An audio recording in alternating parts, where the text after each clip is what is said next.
Hey UBC, I'm Will McDonald. It's March 26th and you're watching the Ubyssey Weekly Show.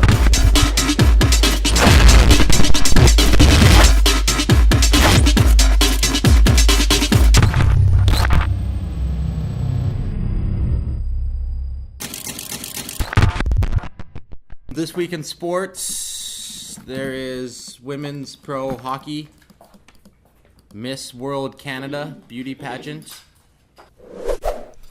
This week on the opinions page, we've got a long column from a former residence advisor in Totem talking about all the problems that have plagued that residence. Brian's a pussy. And our editorial board weighs in on the student who was disciplined for protesting the Gap display. We've got a pretty bumpin' culture section this week. There'll be a 2-page spread on Brave New Playwrights, and you can find out what that is in the paper. And Will Johnson talks to Benjamin Ward, who used to go to UBC and now has a book deal. Big news story. Last week, the TA passed by 81% a positive strike vote. And we have the story about the girl who disrobed during the Genocide Awareness Project in protest of their display. So, on Thursday, the TA union voted in favor of a strike. What happens next? Immediately, they go back to negotiation. What a strike mandate means is that a union has a little bit more force at the negotiating table. So how likely do you think it is that the union will actually go on strike?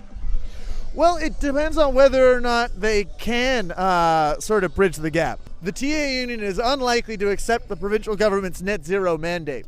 On the other hand, the TA union's wage proposals aren't something the university is really going to support in their current form either. So it depends on whether or not they can sort of meet in the middle. Now, if the union actually does go on strike, what would it look like for students? Well, the university have been preparing a contingency plan, and we're not entirely sure what that is yet.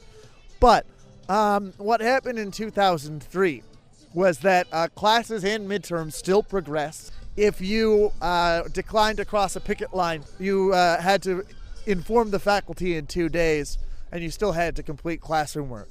If you missed the midterm, you wouldn't be judged on it.